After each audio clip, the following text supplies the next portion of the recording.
What is up, my friends? We are back for another episode of the Anfield Agenda podcast. As you can see, I'm joined by Mr. Chris Stonage, Mr. Conor Crosby. And gents, thankfully, we've got another win to talk about. So, if you're out there in football world, it makes it seem like everything's tickety-boo, Chris. Tickety-boo, sir.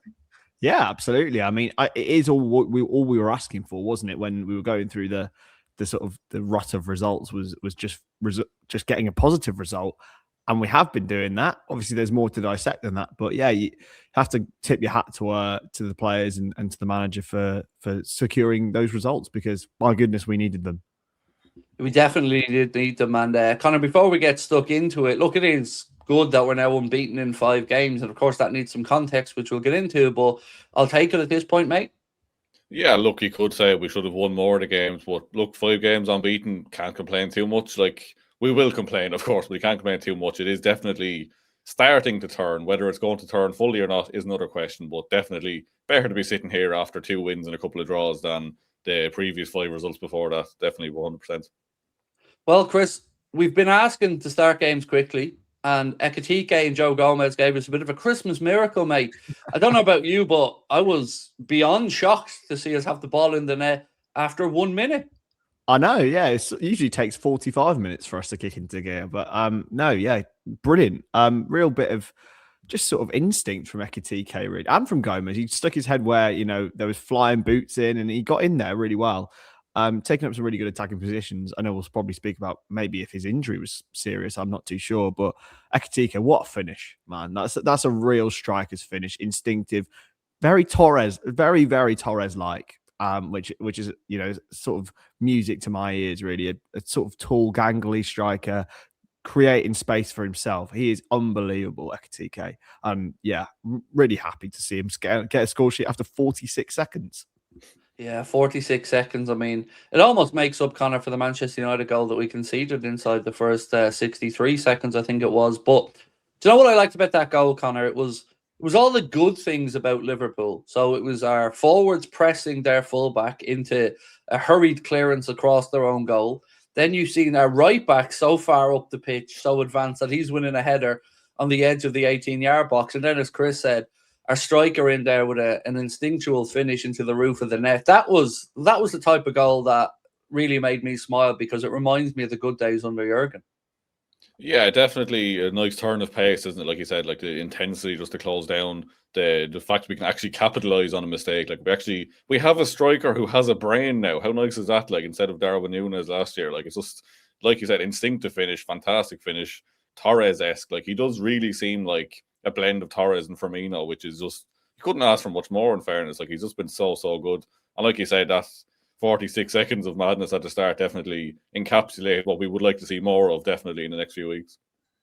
I want to go back to the formation, Chris, because the manager had to find a way with a real lack of width available to him. There was the Salah fallout situation, the injury to Cody Gakpo, a young Rio Ngamoa and Fede, who, we know doesn't get started. So he had to find a formation that would work, and he kind of has. Now, what I'd said all week was, I think he does need Kirkes in this formation because you need fullbacks who have the engine to get up and down the left and right side when you're so narrow.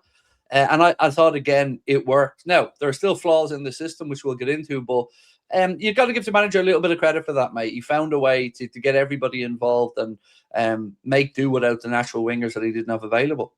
Yeah, exactly.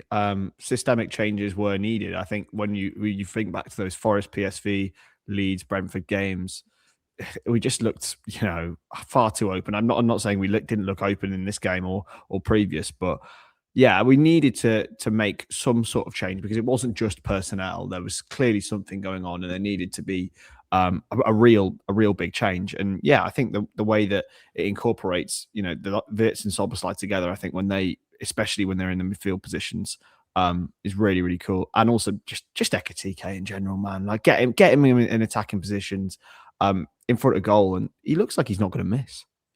You know what's funny, Conor? Imagine we I don't know how much Katie watches of football, but imagine we got a friend of ours who hasn't watched much football and said one of these strikers cost 125 million, the other one was in the mid 70s. You wouldn't think that Ekitike was the dare I say it bargain buy of the two. No, and don't be slagging off Katie's football knowledge now. She's second in the Anfield Agenda FPL. That's not to be snuffed at. She's something in like the top 1,000 in Ireland or something. So, look, Katie knows Only more than all of second, us. mate. Come on, come back to me when she breaks the top 700 like I have. Yeah, there we Of go. the Like, Anfield Agenda, one of which is about 900 in it. she should be on here rather than me, really, to be honest. But She yeah, should, like yeah. you said, you should.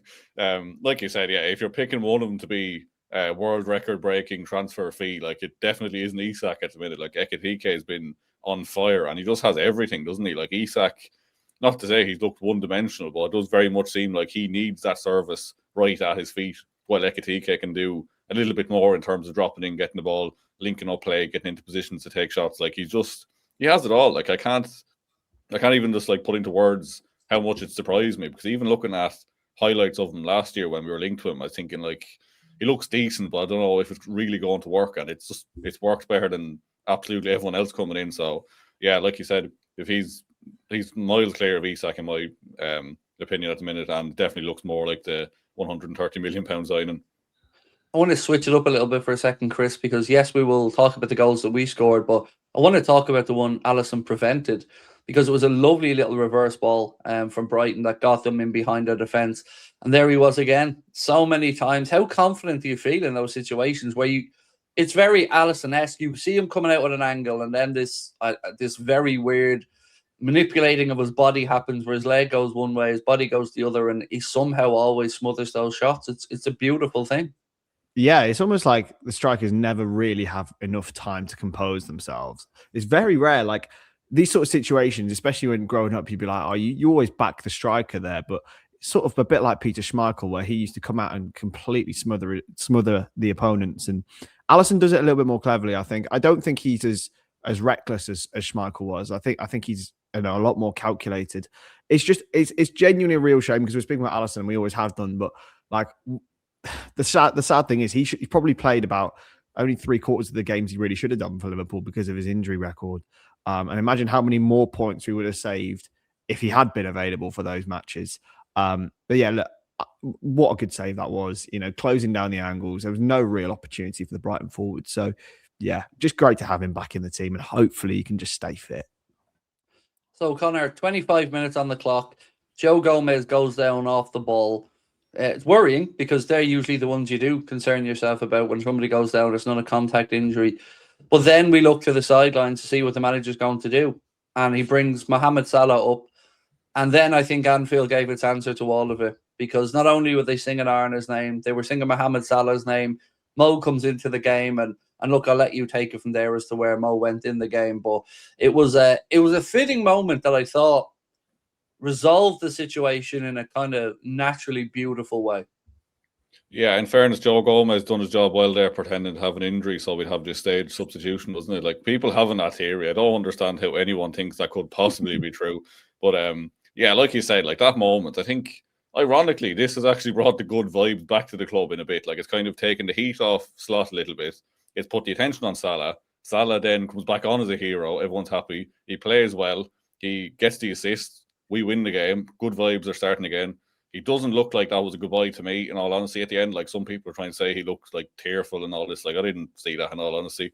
So, like I said, ironically, it could have brought some of the good vibes back to the club. But yeah, he was definitely bright when he came on. A little bit wasteful. I thought he almost looked like he was scared to shoot when he first came on. There was one or two chances I thought like he's going to bend this, but he was just like definitely something in the back of his head where he was like, oh, I can't be selfish here. I'm going to pass the ball. But yeah, definitely good to see him back on the pitch. Good to see that problem seems to have been it's gone a little bit at least. Like, at least there's no animosity there. He's not being left out still. So hopefully we can come back from this. Hopefully he can get back into the team in the coming months. But yeah, future's definitely still up in the air, but the good vibes are definitely coming back. On the cameo, Chris, from the bench, it was a good performance from Mo. Certainly full of honesty, of effort. Now, as Conor mentioned, there was a bit of wastefulness, but he's not on his own in that regard. I enjoyed it. I enjoyed seeing that little cameo from him, and it certainly gave me left me in high spirits after the game. Yeah, I think the one thing you've never really been able to say about Mo Salah until maybe this season is the lack of effort. And I think sometimes this season he hasn't, bust a gut to get back, shall we say. Even last season, but obviously he was scoring goals then, so it doesn't really matter. But when you're not producing the goals, you can't afford not to be not to be putting the effort in, and that's what we all wanted to see, really, and that's what all fans want to see, is players putting in the effort in the shirt. And I think it was just sort of like he really, really wanted to score, like desperately. Maybe even more than usual, because some of those moments when he's running through, it's like usually Mo Salah would finish that, but the situation in terms of like the entire thing, I don't think there was a better way that it really could have happened, because it didn't look orchestrated, which is a really good start. Because if it did, then I think a lot of people would have been reading through that. As Conor said, some people even are now trying to suggest that's what's the case. But poor Joe Gomez's hamstring might have another word to say about that.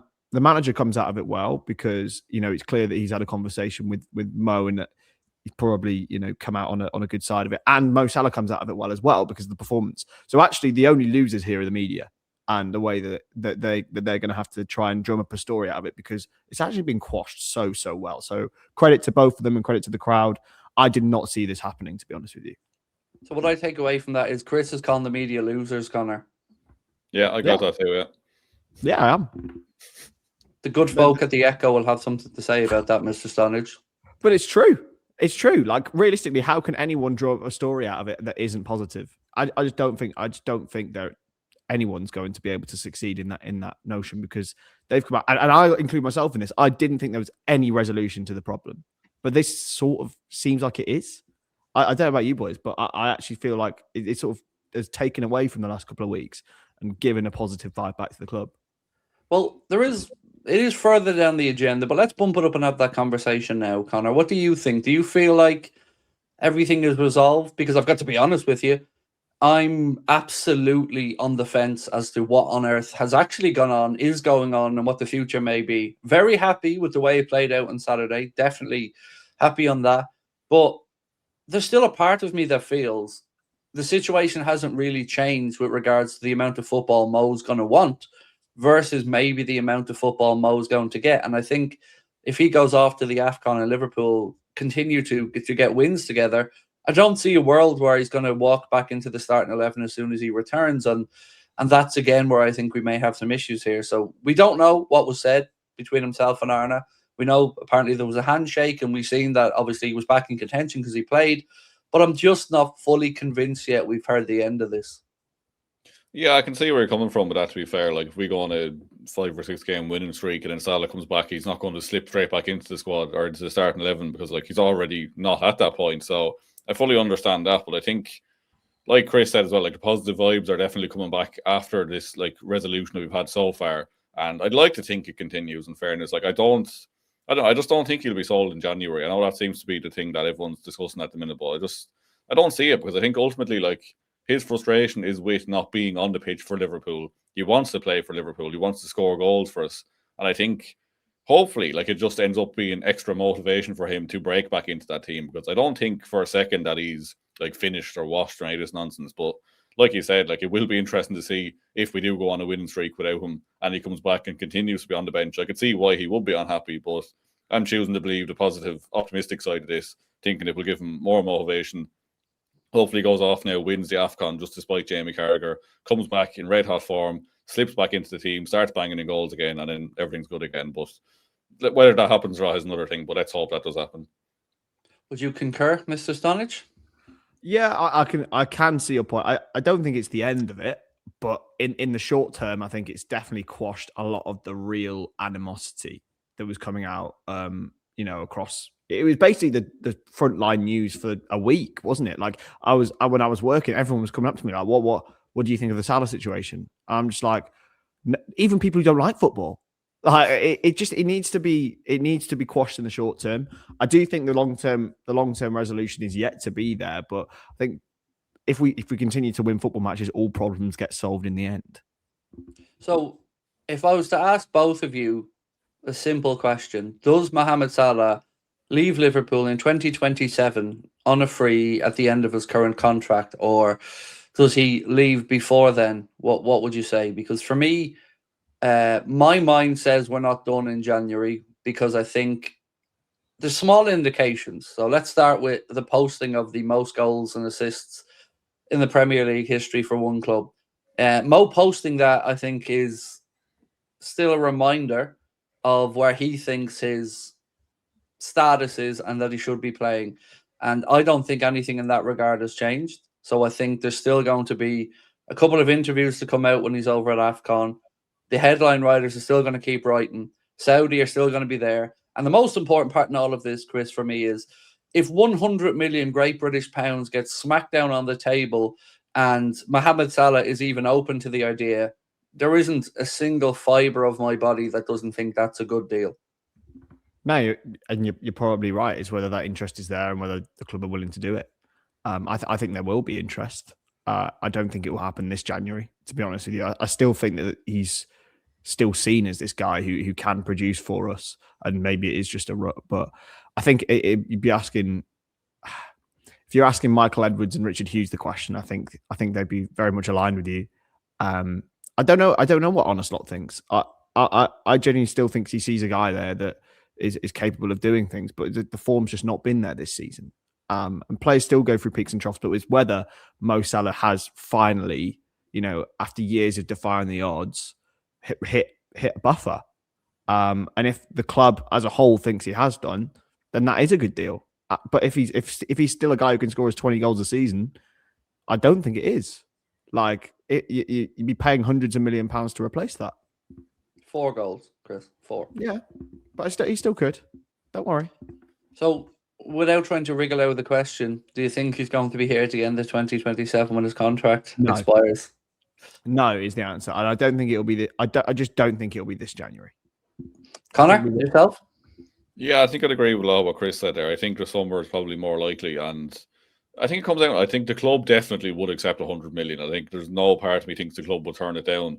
But then I do wonder about Salah himself. Like I think he would want to go to Saudi in like a year or two, but I don't think he's quite there yet. Because again, like if he's banging on the door saying he wants to be at this club, he obviously still believes he can play at that level. Like he's not going to want to go play in the Saudi league. And like no disrespect, or maybe there is some disrespect, but like he's far above the Saudi league still. Like even if he is after dropping off to where he was a year or two ago, he's still far too good for that league. Let's be honest. So I would guess probably in the summer he might go. I don't think it'll be January, but I can't see him here at the end of 2027 either, to be honest. So yeah, 2026 summer would be my guess. One thing that keeps coming out from everything I read is how settled his family is. Of course, his daughter's attending school, growing up around the UK. I can totally understand that side of it. And this is one part we don't really think about as fans when we're talking about moves or players uprooting their lives. This would be, Mo moving his family all the way across the world almost. Like, it is a big thing to do, particularly mid-season in a World Cup year. So there is every opportunity, I think, that the summer could be a more natural break point for it, particularly with Liverpool then having to go out there to bring somebody in as well. It'll probably be an easier market to go out there to. So appreciate both of you. And of course, anybody watching this, do let us know where your heads are at with the Mo situation. And Before we move on, actually, do you reckon like the manager has a big bearing on this? Like, say if Slot is sacked in January and then like Alonso comes in, do you reckon that changes Salah? Don't be teasing me. Come on. Do you reckon that changes Salah's mind? Like if someone else does come in? I don't think ultimately. I think it would be whether he's playing or not. I really don't think it'll come down to an Arne Slot thing. I think you could have anybody as manager, and if Mo isn't playing, he'll feel the same way. I don't necessarily feel like this is him just not liking Arne Slot personally. He just wants to play, doesn't he? Like and he wants to play every game, and he wants to be the guy. Like, is he the guy anymore? I don't think he is. So maybe that is an indication that he would go. I genuinely don't think the manager has a single iota of effect on it. He is a guy who is focused on winning and scoring goals. That's it. So I want to flick up and go to Curtis Jones, because it's about time the man gets some flowers for his performances. And God, I never thought I'd be sitting here fighting Curtis Jones' corner. But for the past few months, I've been saying I'm clearly seeing improvements. Florian Wirtz, was name dropping him apparently when he was over with his German colleagues, talking about the technical ability, how he likes playing with Jones behind him in the system. And look, in times like this, Chris, where it is backs against the wall, and we've seen it when we played Everton, Jones stood up for Liverpool fans and Liverpool in that game as well, and there was a few shenanigans on the pitch. he shows up, mate, and he doesn't hide from the football. And you might say he takes too much out of it at times. That's fair enough, but he doesn't hide on a football pitch, and I appreciate players like that. Yeah, 100%. I think it was his 200th appearance for Liverpool the other day, which seems crazy. But yeah, he's always been. Everyone who's got eyes can see that he's a really, really talented footballer. It's just where he really fit in to the Liverpool system, and I think he's found a real slot now. No pun intended. In the side, especially in the way that this team now wants to play, like in terms of with the ball. I think he's the sort of ideal profile for it. Yeah, and the fact he's versatile as well. I mean, he can fill in a right back. He can obviously play further forward like he did when he was younger. But I think that in behind Wirtz, those two linking up is pretty saucy, I have to say. So here's a question for you, Conor, and it leads into your opinion on another player. Are we now saying that Curtis Jones is on the team sheet ahead of Alexis McAllister as things stand? 100%, yeah. Like I've said it a few times on here. Like McAllister just hasn't been at it, and to be fair, like my opinion of Jones all along for the last couple of years has always been he's a very good squad player. Probably shouldn't be starting every game, but he's more than good enough to be a Liverpool player, and that has adapted now to be he has to start every week at this current moment. Like he's just in such a good vein of form. Like Chris pointed out, his partnership with Florian Wirtz is picking up. Like they're just looking fantastic together. He's really settled in under Slot. Like even I think it was like the first or second preseason game under Slot when he came in. Like Jones was already saying stuff like, this manager's style of play suits me better than Jurgen's. And it's clear to see, like he really has just settled in. He's finally shown what he can really do. And it'll be fascinating to see where he goes in the next year or two, in fairness. Like, can he actually maintain this? Like, will he actually be a starter in his team for the next couple of years? And at the current moment, you'd have to say, why not? Because he has been fantastic. And it's good to see him finally getting plaudits, because he gets criticised so much for, I don't know what, like, fair enough, like, he hasn't been, like, the best midfielder in the world the last couple of years, but he's always been solid. He's always been a good player, and he's really made that step up this season now so far. And also, sorry to Craig hop in, but he's off the pitch, he stood up as well, which I think is a really important thing to say. You know, he is still young, but he's really stood up. You know, the interview he gave where he's just, it's not good enough, and the players aren't running hard enough. Like, he's come out and took the brunt of that. Like that he's showing real, you know, like he's a senior player. I know he's been around the club for a long time, but age wise, he's not that, is he? Like he's still young, and he's still got plenty of time to improve. So yeah, it's great. It's just great to have, I think, a character like that in the dressing room as well. One more thing I'd like to add into the Curtis Jones conversation, and this could be a figment of my imagination, but I feel like Chris, he's picking up less injuries than before as well. Yeah. I touch wood, he's picking up less injuries than before, because I think, especially in a moment like this, we really need him to be available. So, yeah, I think availability, we always said about Gini Wijnaldum, isn't it? Availability is one of the best abilities. If you're available for 38 games a season, then you're going to play most of them, especially if you're a player of Curtis Jones's ability. So, yeah, hopefully he stays fit. I'm begging. Well, it was a big part as well of Mohamed Salah's legacy was his robustness and his ability to just be dependable week in, week out. The man is there and he's available, which is huge, especially when he's one of the leaders in the dressing room. And same, I guess, now starts to apply for Curtis. So let's move on for a little chat around the manager, because I've ran a few polls, Conor, on our late night agendas night after night. Ran one last night, and it was such an interesting answer. So we basically said, where are you with Arne Slot? I'm Arne Slot in, I'm Arne Slot out, or I'm unsure. And unsure won it with 44% of the vote. But the other two sections were split equally down the middle. And it just perfectly encapsulated where everybody's heads are at with it. Because most people still have some way to go to be fully convinced. But there is, of course, an acknowledgement that we are now unbeaten in 5. It is 3 wins, 2 draws.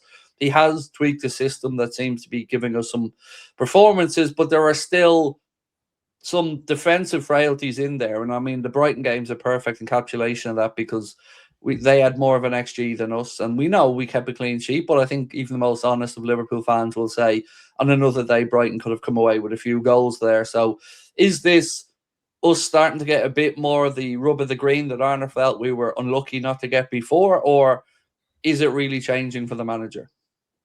It's probably a little bit of both, to be fair. Like, I feel like we were definitely unlucky in a few of those games we lost, but like I said, it's good to get a little bit of the rub of the green now on the other side, and it's such a weird one. Like that poll really does sum it up, because like I would probably still be leaning towards Arne out, but then that sounds so wrong to be saying after going 5 games unbeaten with a threadbare squad with injuries every fucking week, Salah heading off now. Like, it just feels wrong to be saying you want the manager gone, but ultimately I still have, I don't know what the word is, but like long term, do you reckon he could win like a treble? Like these kind of questions. Do we really think Arne Slot is the man to win back-to-back Premier League titles, win Champions Leagues? Like, it is very much up in the air still, and I'm willing to give him the benefit of the doubt for the time being. Like I said, Salah heading off, loads of injuries. We're starting to turn it around. Like, I'm not going to be on here screaming for his head every week if we're winning games, but I would still put myself in the out camp, but definitely closer to the middle than I was 3 or 4 weeks ago. Like, I'll stand by what I said. I think he should have been sacked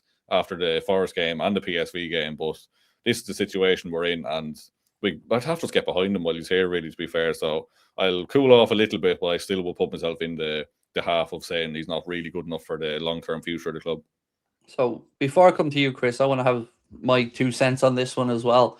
I kind of echo a lot of what Conor said, to be fair, but on top of that, this is going to sound like I almost have an agenda against the manager, but I feel like the improvements we've seen are more down to the players than they are to the manager. More down to the players responding to the fact that they know it hasn't been good enough. And as Conor mentioned, and I mentioned as well, we're still giving up a lot of chances. I still don't see a definitive style of play. So I'm very much not of the mindset that he's turned it around yet, that we have just ground out some results. And to answer Conor's question of, do I think this is a man that can win doubles, trebles? No, I don't. I just don't think he has the ability in him to have every attribute you need to manage in so many different environments, ways, personality types. I just think he's too bland. I think he's not emotional enough. And you can say to me he doesn't need to be, and that's absolutely fair. And yes, I could be biased by my love of Jurgen Klopp and the way he managed, but I'm a long way from being convinced. And I will always acknowledge improvement if I see it. And I want the club to do well and succeed. I was not one of these people who wanted to be right so much that I wanted the club to drop points. I'll always want the club to win. And I'm happy it's trending in the right direction. I just don't personally give the manager most of the credit for that. I think it comes down to the players. I think that's fair. But I think if results are upturning, you have to give some credit. And there has been systemic change. I think that bit has been down to the manager, to be honest.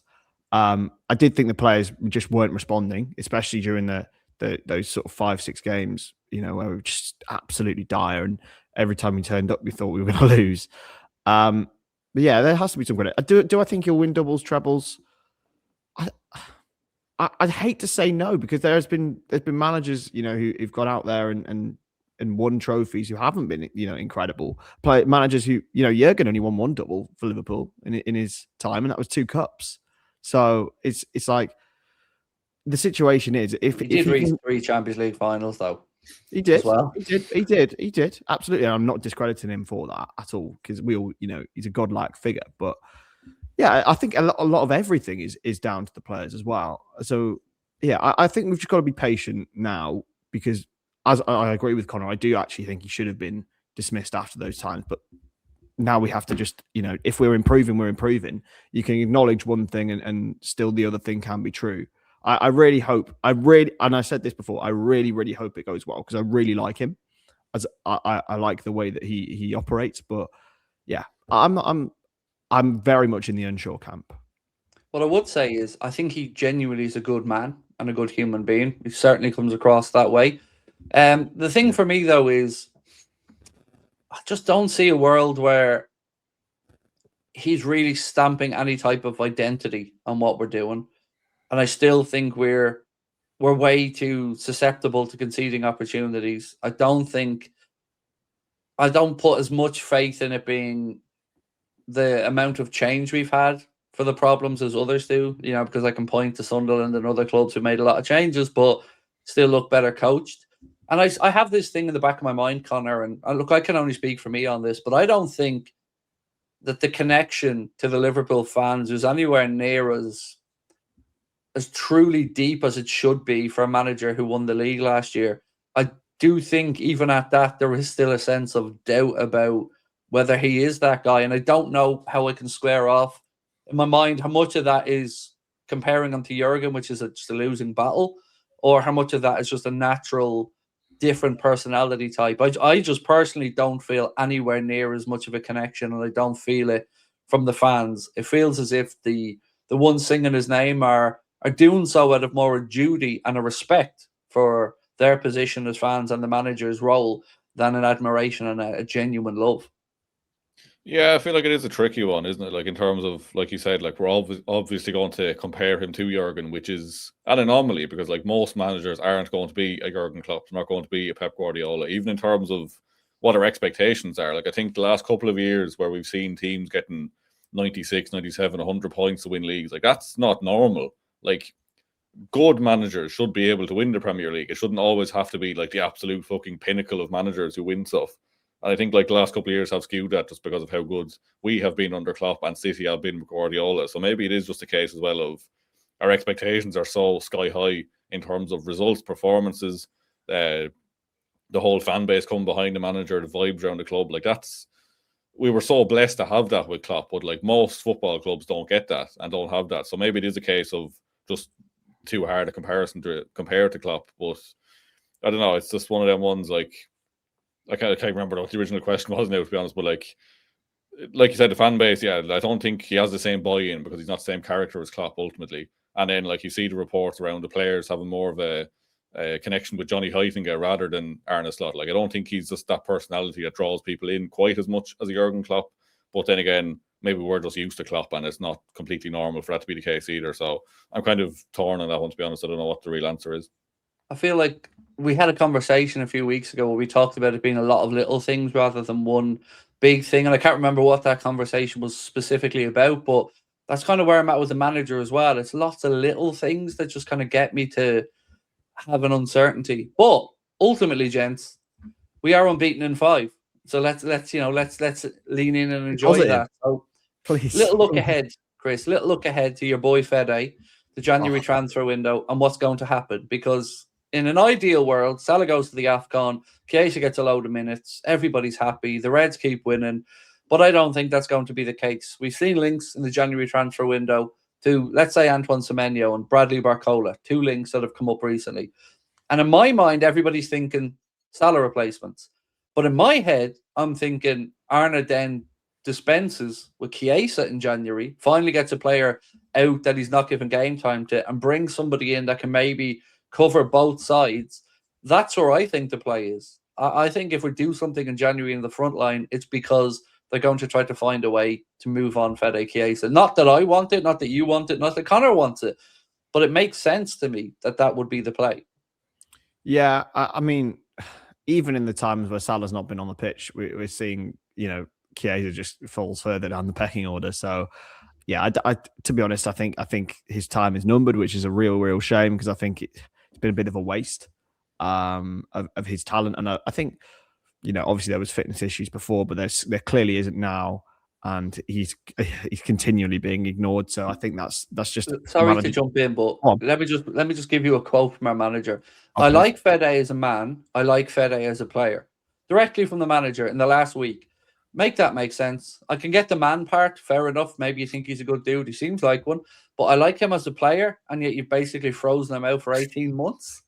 Yeah, it's a really odd situation. I don't know whether it's a point being like, that he didn't actually want to sign him, and so he's making a point that actually I don't want to play him. But it just feels a bit petty, whatever it is. Is it better for all parties, really, especially in the World Cup year? If Chiesa wants to get into the World Cup squad, if Italy are even going to be there, that's another question. But yeah, it's just a shame because he's just such a. And also he makes an impact whenever he comes on. It's not like he's just funny. Like he's not just this guy with a good song. He actually does make an impact. We even saw it the other day. He came on and created that chance for Mo Salah at the end. Yeah, just it's a real pity. And Conor, if we compare Chiesa's connection to the fans with the manager, it almost doesn't make sense, does it? That the guy who is completely on the outside is absolutely adored by the cop. Yeah, we'll have to wonder, wouldn't you? Like, what? Like, there's no feasible reason for him not to be getting more minutes outside of one, an agenda against him, or two, maybe he actually is made a Weetabix and can only play 7 minutes a week. But like outside of that, I can't understand why he's not getting more minutes. Like you said, he's absolutely adored by the fan base. He makes an impact when he comes on, but doesn't get a sniff. And even that starting lineup against Brighton, like surely, like we're there, like right, Gakpo's injured, Salah is in the Salah situation, Rio never starts. Isak has a knock. Surely Fede has to start, and he starts Florian Wirtz up front instead. Basically, like he opted for 5 midfielders on the pitch instead of putting Fede on. Like if he doesn't start that game, he's just never going to start. So even during AFCON, it'll be fascinating. Like he'll figure out a reason not to play him. Still, I think he's going to get like half an hour in the whole of January. But like it's just not fair on him, is it? No. And to come back to the Barcola and Semenyo thing, Chris, somebody, James Ray, posted on X, say the last time Rio and Gamoa played for Liverpool was 22nd of November. That's 6 games ago, and he's played 12 minutes in our last 10 matches. So for the manager to, or the club, not just the manager to be fair, for the club to say they don't want to block the pathway for Rio, when we're probably doing more to block that pathway than anybody else. Added into the Chiesa situation, this is why I think the Barcola or Semenyo type links start to make sense. But I want to give you a loaded question. What do you think of those 2 links to Barcola and Semenyo? And also, what do we do with Rio?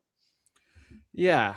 I think that the first thing is, like, as we've spoken about, I think Chiesa gets moved on. So whatever happens, even if we sign neither of those players, I think Chiesa will get moved on either in January or the summer.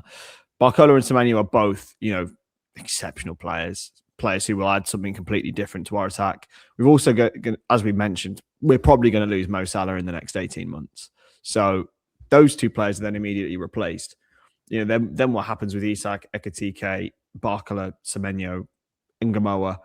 Who knows? But if they can continue playing with this system that they're going with at the moment, I think we do definitely need to bring in a player of that style, and also someone who's young and also robust. Robustness is as we mentioned, a huge thing. So yeah, in Ngamoa, I think it's still very early, but if he's not playing as much football, maybe some time in the youth teams, just away from the first team setup, might help him as well.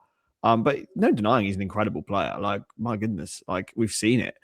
Maybe a bit of time in the limelight might actually do him some good. I don't know what the actual club's viewpoint on him is, because they've said one thing and done another. So I'm not quite sure.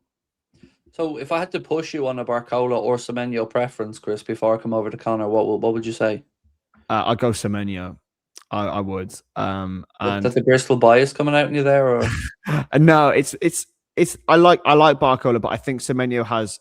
I think Barcola's got a higher ceiling, but Semenyo for right now I think would be better in terms of his skill set and the way that he would fit in. So I think and he's homegrown as well, which is always a bonus because we haven't got many of them. Barcola frustrates the hell out of me, lads. He's one of those players that you watch and you cannot doubt his talent. You can't. It's there.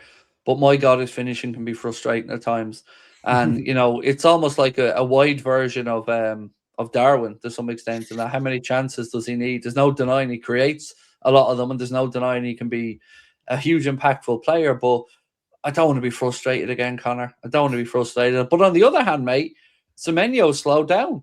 We said at the start of the season when he was in his hot streak, is this purple patch, or is this the new normal for him? And he seems to have slowed down a little bit as well. So for me, it's a really tough one, because I absolutely agree with Chris that Barcola has a higher ceiling.